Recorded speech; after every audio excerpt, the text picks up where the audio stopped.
Hello साथियों, स्वागत है आप सभी का एक नए वीडियो में। और यह वीडियो जो है आप सभी के लिए एकदम खास होने वाली है, क्योंकि इस वीडियो में हम लोग वैसा प्रश्न करने वाले जो 2026 में जो 2026 के एग्ज़ाम में आपके एग्ज़ाम में 100% यहाँ से क्वेश्चंस फँसेंगे और पूछे जाएँगे। जैसा कि आप देख रहे हो कि वायरल प्रश्न 2026, ठीक ना? ये विज्ञान का हम लोग टोटल 80 क्वेश्चंस करने वाले हैं। और अगर ये आप 80 क्वेश्चंस कर लेते हैं, तो हम गारंटी देते हैं कि कम से कम 50 क्वेश्चंस इसमें से आपके सेम के सेम मिलेंगे, ठीक ना? 50 क्वेश्चंस सेम के सेम मिलेंगे। तो आप लोग इस 80 क्वेश्चंस को पूरा अच्छे तरीके से याद कर लीजिएगा। एक-एक करके हम बताने वाले हैं और आप लोग जो है इसे याद कर लीजिएगा, ठीक ना? चलो, सबसे पहला क्वेश्चंस देखो आपको यहाँ पे दिख रहा है। सबसे पहला क्वेश्चन है कि निम्नलिखित में से किस लेंस को आप सारी लेंस कहते हैं? तो आप सारी लेंस हम लोग कहते हैं, ये अवतल लेंस को कहते हैं। राइट हो जाएगा, ऑप्शन हो जाएगा इसका ए हो जाएगा। इसके बाद देखो हमारे पास है दूसरा नंबर, किस प्रिज्म कितने सतहों से घिरा होता है? तो प्रिज्म जो है 5 सतहों से घिरा होता है। प्रिज्म कितने सतहों से घिरा होता है? 5 सतहों से घिरा होता है। इसके बाद हमारे पास देखो तीसरा कि जूल कूलम्ब बराबर होता है। तो जूल कूलम्ब जो है वो वोल्ट के बराबर होता है। किसके बराबर होता है? वोल्ट के बराबर। तो सारे के सारे क्वेश्चन जो है अपने आप में बहुत ज़्यादा इंपॉर्टेंट है, इसलिए आप लोग इस क्वेश्चंस को याद कर लें। और देखो, जो भी क्रैश कोर्स को ज्वाइन नहीं किए हैं, जो भी क्रैश कोर्स ज्वाइन नहीं किए हैं, तो क्रैश कोर्स ज़रूर ज्वाइन कर लीजिए, क्योंकि क्रैश कोर्स में ही इम्पोर्टेंट क्वेश्चंस जो है करवाए जाएँगे। क्रैश कोर्स में ही जो इम्पोर्टेंट क्वेश्चंस करवाए जाएँगे, तो आप लोग क्रैश कोर्स ज़रूर ज्वाइन कर लीजिए, ठीक ना? चुंबकीय फ्लक्स का ऐसा ही मात्रक देखो होता है, तो चुंबकीय फ्लक्स का ऐसा ही मात्रक वेबर होता है। इसका राइट आंसर हो जाएगा ऑप्शन सी हो जाएगा। इसके बाद आपका देखो 5वां नंबर क्वेश्चन, जो दहन कर ऊष्मा उत्पन्न करते हैं उन्हें कहा जाता है, तो वो ईंधन कहलाता है। क्या कहलाता है? ईंधन। ऑप्शन हो जाएगा इसका बी।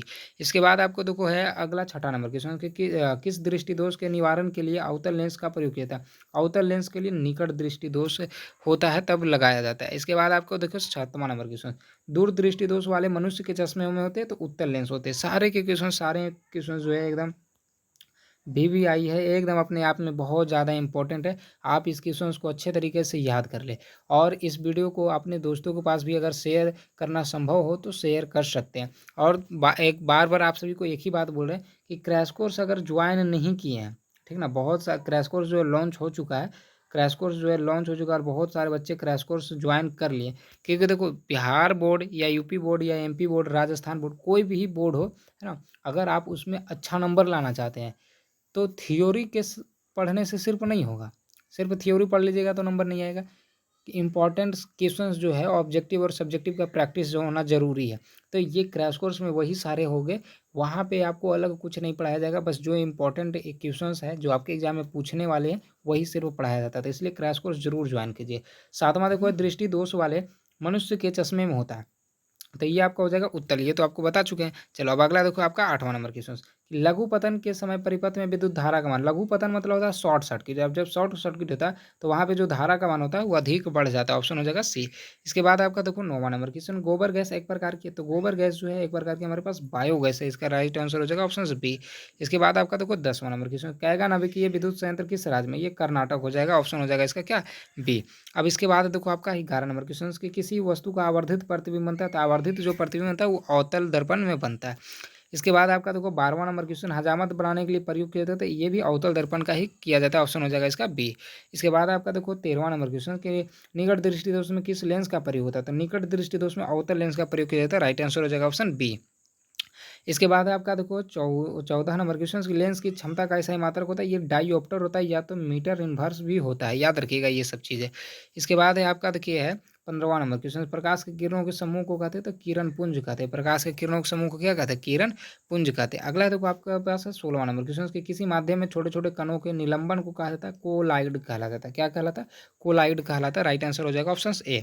इसके बाद आपका देखो है 17 नंबर क्वेश्चन की ओम प्रतिरोध वाले एन प्रतिरोधों को समांतर क्रम में जोड़ने पर तुल्य प्रतिरोध, तो समांतर क्रम में जोड़ा जाता है ना, तो ये आर बाई एन होता है। क्या होता है? R by N. Right answer option हो जाएगा ए, ये हो जाएगा। इसके बाद है अगला है देखो 18 नंबर क्वेश्चन की ओम के नियम में नहीं, तो ओम के नियम क्या होता है? भी बराबर आई आर होता है। आप लोग को पता है फॉर्मूला, ओम का नियम होता है भी बराबर आई आर। ये सब पढ़ा चुका है फिजिक्स में, ठीक ना? चलो अब अगला देखो है 19 नंबर क्वेश्चन, विद्युत धारा की प्रबलता का सही मात्रक क्या? एम्पियर हो जाएगा। विद्युत धारा की प्रबलता का सही मात्रक क्या? एम्पियर। इसके बाद आपका 20 नंबर क्वेश्चन, विद्युत धारा उत्पन्न करने की युक्ति को क्या कहते हैं? तो जनित्र कहते हैं। विद्युत धारा उत्पन्न करने की युक्ति को क्या कहते हैं? जनित्र कहते हैं। इसके बाद आपके पास है देखो 21 नंबर क्वेश्चन, ठीक ना। 21 नंबर क्वेश्चन देखो क्या बोल रहा है, निर्गत किरण एवं विलंब के बीच के कोण को कहते हैं? तो निर्गत कोण कहते हैं, ठीक है। क्या हो जाएगा आपका? निर्गत कोण हो जाएगा। अगला देखो आपका 22 नंबर क्वेश्चन, धारा मापने वाले यंत्र को कहते हैं? आमीटर। मतलब आमीटर से जो है धारा मापा जाता है कि कितना जो है बह रहा है धारा, ठीक है। अगला है आपका देखो 23 नंबर क्वेश्चन, डायनेमो से किस प्रकार की धारा प्राप्त होती है? तो डायनेमो से जो है वो दोनों प्रकार की प्राप्त होती है, दिष्ट धारा भी और प्रत्यावर्ती धारा भी प्राप्त होती है, ठीक ना। ऑप्शन हो जाएगा इसका ए बी दोनों। इसके बाद आपका देखो आवेश का मात्रक है, आवेश का मात्रक हो जाएगा आपका, हो जाएगा कूलॉम हो जाएगा। क्या हो जाएगा? कूलॉम हो जाएगा। इसके बाद आपका देखो है 25 नंबर क्वेश्चन, नवीकरणीय ऊर्जा का स्रोत है। तो नवीकरणीय ऊर्जा का स्रोत देखो ये आपका जो राइट आंसर यहाँ पे हो जाएगा 25 का। देखो यहाँ पे 4 ऑप्शंस दिया हुआ, और 25 का जो आपका आंसर यहाँ पे होगा सौर ऊर्जा हो जाएगा। क्या हो जाएगा? सौर ऊर्जा। इसके बाद आपका देखो 26 नंबर क्वेश्चन है, विद्युत बल्ब के फिलामेंट में किस तत्व का उपयोग किया जाता है? वो टंगस्टन का बना हुआ रहता है। किस चीज़ का बना होता है? टंगस्टन का। सारे के सारे क्वेश्चन जो है अपने आप में बहुत ज़्यादा इंपॉर्टेंट है, इसलिए इस क्वेश्चन को अच्छे तरीके से याद रखिए। अगला देखो 27 नंबर क्वेश्चन, अभिनेत्र लेंस फोकस दूरी में परिवर्तन किया जाता है। ये क्वेश्चन पता नहीं कितना बार पूछा जा चुका है, बच्चे लोग इसमें कंफ्यूज हो जाते हैं। आज के बाद याद रखिए कि पश्चमाभी मांसपेशियां द्वारा हो जाएगा। ऑप्शन हो जाएगा इसका सी। 28 नंबर क्वेश्चन, अवक्षेपण अभिक्रिया से किस प्रकार का लवण प्राप्त होता है? तो आपका यहाँ पे राइट आंसर हो जाएगा बी हो जाएगा, अबिलेय हो जाएगा, ठीक ना। इसके बाद आपका देखो 29 नंबर क्वेश्चन, बेकिंग सोडा का रासायनिक नाम है। देखो सूत्र वाला जो होता है रासायनिक जो सूत्र है उसे आप लोग जरूर याद रखिए। रासायनिक सूत्र से बहुत सारे क्वेश्चन आते हैं और एक वीडियो में आपको जो रासायनिक सूत्र भी करवा दिया जाएगा, ठीक ना। चलो इसका हो जाएगा बी हो जाएगा, सोडियम हाइड्रोजन कार्बोनेट हो जाएगा। अगला देखो आपका 29 नंबर क्वेश्चन, अयस्क से धातु का निष्कर्षण तथा उसका परिष्करण कर उपयोगी बनने के प्रक्रम को क्या कहते हैं? तो इस जो प्रक्रम को हम लोग कहते हैं ये हो जाता है हमारा, क्या हो जाता है? धातु क्रम हो जाता है। क्या होता है? धातु क्रम। ऑप्शन हो जाएगा इसका बी।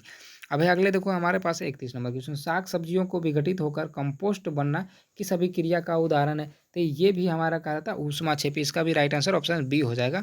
अब अगला है आपका देखो है 32 नंबर क्वेश्चन, कि निम्न में से कौन सा उत्पाद लेड नाइट्रेट को गर्म करने पर प्राप्त होता है? तो लेड नाइट्रेट को गर्म करने पर जो प्राप्त होता है वो होता है हमारे NO2 और O2 हो जाएगा। राइट आंसर ऑप्शन डी हो जाएगा।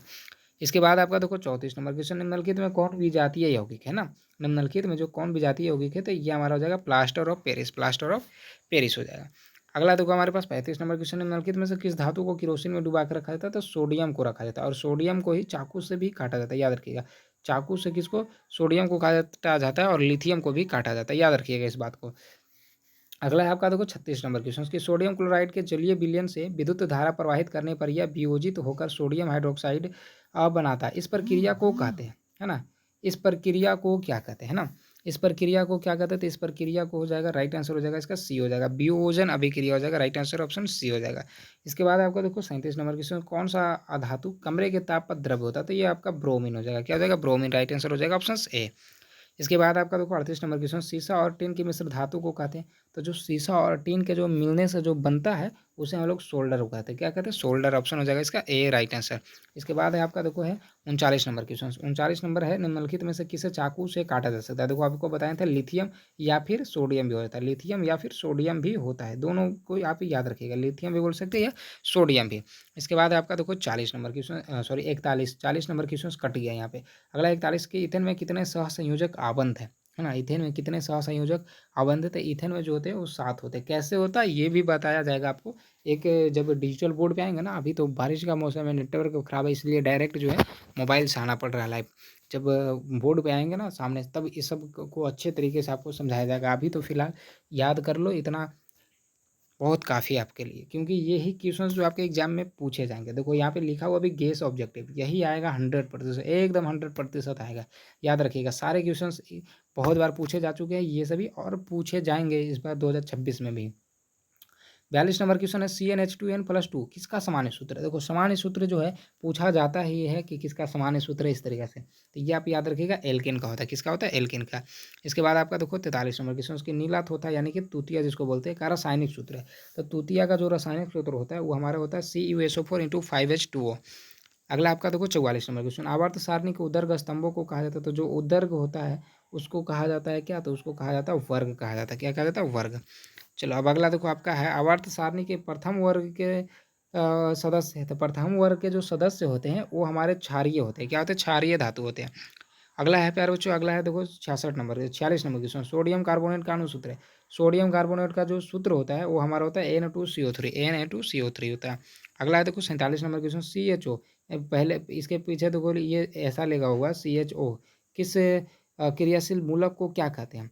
तो इसे हम लोग जो कहते हैं, इसे हम लोग क्या कहते हैं? एल्डिहाइड कहते हैं, याद रखिएगा, एल्डिहाइड कहते हैं, याद रखिएगा। अगला देखो आपका 48 है, सबसे कठोरतम तत्व कौन सा था? सबसे कठोरतम तत्व हीरा है। हीरा से कोई कठोर दुनिया में है ही नहीं। अगला है देखो अकीरी तत्व कौन है? अकीरी तत्व जो है कौन है? तो ये 4 ऑप्शंस में से आपका एक अकीरी तत्व है, और वो जो ऑप्शन है वो हमारा हीलियम है। ठीक ना, क्या है? हीलियम। ऑप्शन हो जाएगा इसका बी। इसके बाद है 50, कि आधुनिक आवर्त सारणी में तत्वों के वर्गीकरण का आधार है। तो तत्वों का जो वर्गीकरण का जो आधार है वो आपका है परमाणु। ये जो है आपका, एक मिनट, परमाणु संख्या हो जाएगा। क्या हो जाएगा? परमाणु संख्या। इसके बाद आपका देखो 51 नंबर क्वेश्चन है, हीलियम कैसा तत्व है? तो हीलियम हमारा अकीरीय है। कैसा है? अकीरीय। ऑप्शन हो जाएगा इसका ए। 52 नंबर क्वेश्चन, कौन सा धातु विद्युत का सुचालक होता है? तो ये आपका हो जाएगा ग्रेफाइट। क्या हो जाएगा? ग्रेफाइट, जो कि पेंसिल में लगा हुआ रहता है ना, जो लिखाता है वही ग्रेफाइट होता है। आधुनिक आवर्त सारणी में कितने वर्ग हैं? तो आधुनिक में कितना? 18 है, 18 वर्ग है हमारे पास। और क्षैतिज कितने, सॉरी, आवर्त कितने हैं? तो 7 है। अगला देखो 54 नंबर क्वेश्चन, कि उदासीन विलयन का पीएच मान क्या होगा? उदासीन विलयन का जो है पीएच मान जो है वो क्या होगा? तो वो आपका हो जाएगा सी, हो जाएगा 7 के बराबर हो जाएगा। अगला आपका देखो 55 नंबर क्वेश्चन, कि भारत सरकार ने बाघ संरक्षण योजना कब प्रारंभ की थी? तो ये जो प्रारंभ किए थे, ये आपका हो जाएगा 1973 ईस्वी में। ऑप्शन हो जाएगा इसका बी हो जाएगा। इसके बाद है आपका देखो है 56 नंबर क्वेश्चन, कोशिका का पावर हाउस कहा जाता है। तो जो कोशिका को जो पावर हाउस कहा जाता है वो कहा जाता है माइटोकॉन्ड्रिया को। किसे कहा जाता है? माइटोकॉन्ड्रिया को। अब है अगला है देखो 57, कि किस प्रकार के जनन के शरीर से कलिका निकलती है? यहाँ पे जो 57 का जो आंसर होगा वो ऑप्शन ए हो जाएगा, मुकुलन में हो जाएगा। क्या हो जाएगा? मुकुलन। अगला देखो 58 नंबर क्वेश्चन, कि मनुष्य में ब्रीक का संबंध है। ब्रीक का संबंध किससे है? तो ये आपका हो जाएगा उत्सर्जन से। राइट आंसर हो जाएगा ऑप्शन सी हो जाएगा। इसके बाद आपका देखो 59 नंबर क्वेश्चन, स्वपोषी पोषण के लिए आवश्यक है। तो ये सभी हो जाएगा। राइट आंसर हो जाएगा ऑप्शन डी हो जाएगा इसका।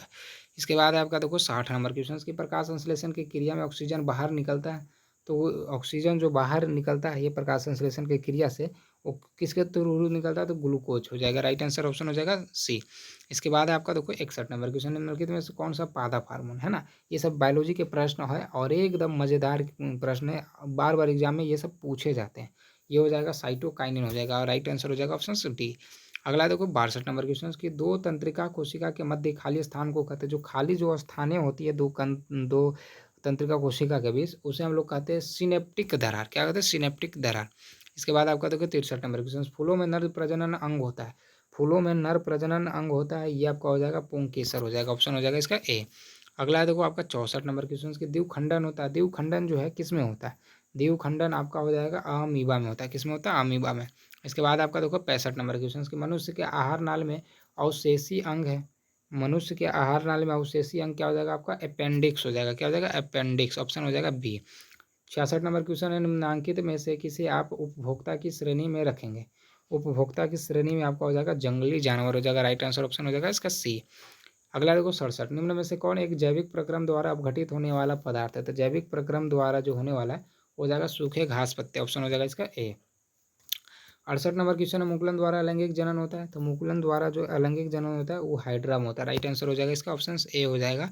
और 69 नंबर क्वेश्चन हो जाएगा, स्त्री केसर के आधारीय भाग को कहते हैं। स्त्री केसर के आधारीय भाग को कहने जो होता है वो अंडाशय होता है। राइट आंसर ऑप्शन हो जाएगा इसका बी।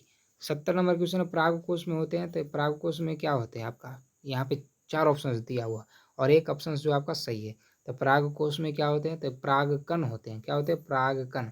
परागकण। लेकिन आपका देखो ऑप्शन सी यहाँ पे नहीं है, तो अभी हम मान के चल रहे हैं पारगम्यता, है ना? अभी ये मान के चल रहे हैं कि इसका राइट आंसर क्या हो जाएगा? डी। ऐसे होता है, तो होता है परागकण, ठीक ना, लेकिन है नहीं ऑप्शन में, इसलिए अभी वही चीज़ मान के चल रहे हैं। अगला देखो 71 है, कि निम्नलिखित में से कौन एमिनो अम्ल के विखंडन से बनता है? तो एमिनो अम्ल के जो विखंडन से बनता है वो है बी और सी दोनों हो जाएगा, यानी कि CO, इस तरीके से लिखिएगा CO और NH। देखो इसमें भी CO है और इसमें भी CO, दोनों आ गया। मतलब कि इसमें देखो ए और बी जो ऑप्शन सेम हो गया। ये देखो CO हिंदी में लिखा गया और यहाँ पे देखो ये ए और बी सेम है, ठीक ना। तो हमारा जो राइट आंसर यहाँ पे बी और सी है, बी और सी ये वाला होगा। अब ए भी सही हो जाएगा क्योंकि ए और बी तो ऑप्शन सेम ही है। इसके बाद देखो 72 नंबर क्वेश्चन, लिंग गुणसूत्र का पूर्ण जोड़ा पाया जाता है तो वो स्त्री में पाया जाता है। किसमें पाया जाता है? स्त्री में। अगला देखो 73 नंबर क्वेश्चन है, मानव शरीर के किस सामान्य कोशिका में गुणसूत्रों के कितने युग्म होते हैं? तो युग्म पूछा जा रहा था 23 होगा, ठीक ना, युग्म पूछा जाएगा तो 23 होगा। अगला 74 की वन पारिस्थितिक तंत्र में हिरन होते हैं। वन पारिस्थितिक तंत्र में जो हिरन होते हैं वो हमारे हो जाते हैं प्राथमिक उपभोक्ता हो जाते हैं। अगला है देखो 75 नंबर क्वेश्चन, उसके पुष्प का कौन सा भाग फल बनता है? तो पुष्प का कौन सा फल बनता है? तो अंडाशय हो जाएगा। इसके बाद आपका देखो 76 नंबर क्वेश्चन, कोशिका झिल्ली किस प्रकार की झिल्ली है? तो कोशिका झिल्ली हमारी हो जाएगी अर्धपारागामी हो जाएगी, ऑप्शन हो जाएगा इसका सी हो जाएगा। और अगला है आपका 77 नंबर क्वेश्चन, निम्नलिखित में से किसे रंध्र के छिद्र से घिरे रहते हैं? ना, रंध्र के जो छिद्र है वो घिरे रहते हैं, तो वो गार्ड कोशिका से घिरे रहते हैं। इसके बाद आपका देखो 78 नंबर क्वेश्चन, कि मस्तिष्क का कौन सा भाग में गंध पहचानने का केंद्र है ना, कौन सा भाग ऐसा है जिससे हम लोग गंध पहचानते हैं? तो ये हो जाएगा अग्र मस्तिष्क, अग्र मस्तिष्क हो जाएगा। अगला देखो आपका है 79 नंबर क्वेश्चन, उसकी प्रथम मासिक धर्म का प्रकट होना कहलाता है? तो ये कहलाता है मेनार्थ। क्या कहलाता है? सॉरी, एक मिनट, ये कहलाता है मासिक चक्र। क्या कहलाता है? मासिक चक्र होता है, ऑप्शन हो जाएगा इसका सी। क्या हो जाएगा? 79 का सी। इसके बाद आपका देखो 80 नंबर क्वेश्चन, निम्नलिखित में कौन गुरुत्वानुवर्तन का उदाहरण, गुरुत्वानुवर्तन की उदाहरण है? तो ये आपका 80 का जो यहाँ पे आंसर होगा वो बी हो जाएगा, जड़ की वृद्धि, ऑप्शन हो जाएगा क्या? बी। तो देखो यहाँ पे टोटल 80 क्वेश्चन था। कितना क्वेश्चन था? 80 क्वेश्चन था। और आपको जो टोटल का टोटल 80 क्वेश्चन करवा चुके हैं, और ये 80 क्वेश्चन को आप चाहो तो कॉपी में नोट कर लो, जो भी करो, लेकिन इस 80 क्वेश्चन को पूरा अच्छे तरीक़ा से याद रखना, ठीक ना, एकदम याद रखना। टेस्ट भी जब होगा तो इसी यही 80 क्वेश्चन में से होगा, ठीक ना। चलो, तो उम्मीद करते हैं आपको ये क्लास बहुत अच्छा लगा होगा। तो आप जो है क्रैश कोर्स अभी तक नहीं लिए हैं तो आप लोग को बोलना चाहते हैं फिर से क्रैश कोर्स ले लीजिए, क्योंकि अभी फी इसका बहुत कम है, 349 रुपये मात्र। अभी जो जैसे ही आगे जब बढ़ेंगे 1 महीना बाद, तो इसका फी जो है 499 हो जाएगा, जो कि 150 रुपये बढ़ जाएगा। इसलिए अभी आप जो है क्रैश कोर्स खरीदना चाहते हैं, इच्छुक है कि सर हमें और अच्छा नंबर लाना है, तो क्रैश कोर्स में आपको बेहतर मिलने वाला, सिर्फ ऑब्जेक्टिव और सब्जेक्टिव एमसीक्यू वगैरह सब मिलेगा, ज़्यादा उसमें कुछ करवाया नहीं जाएगा। लेकिन हाँ, ऑब्जेक्टिव सब्जेक्टिव जो होगा वो आपको अच्छे तरीके से याद करवा दिया जाएगा क्लास में, एक एक चीज़ समझा के। यहाँ पे तो सिर्फ आंसर बताते गए हैं ना, लेकिन अगर यही हम बोर्ड पे रहते तो आपको एक एक चीज़ अच्छे से तरीके से बताते जाते, ताकि आपको याद होते जाता, ठीक ना। तो चलो, उम्मीद करते हैं समझ में आया होगा। और जो है आप लोग क्रैश कोर्स नहीं खरीदे हैं तो जल्दी से खरीद लो। चलो, मिलते हैं हम लोग अगले वीडियो में बाबू, तब तक ले जय हिंद, जय भारत।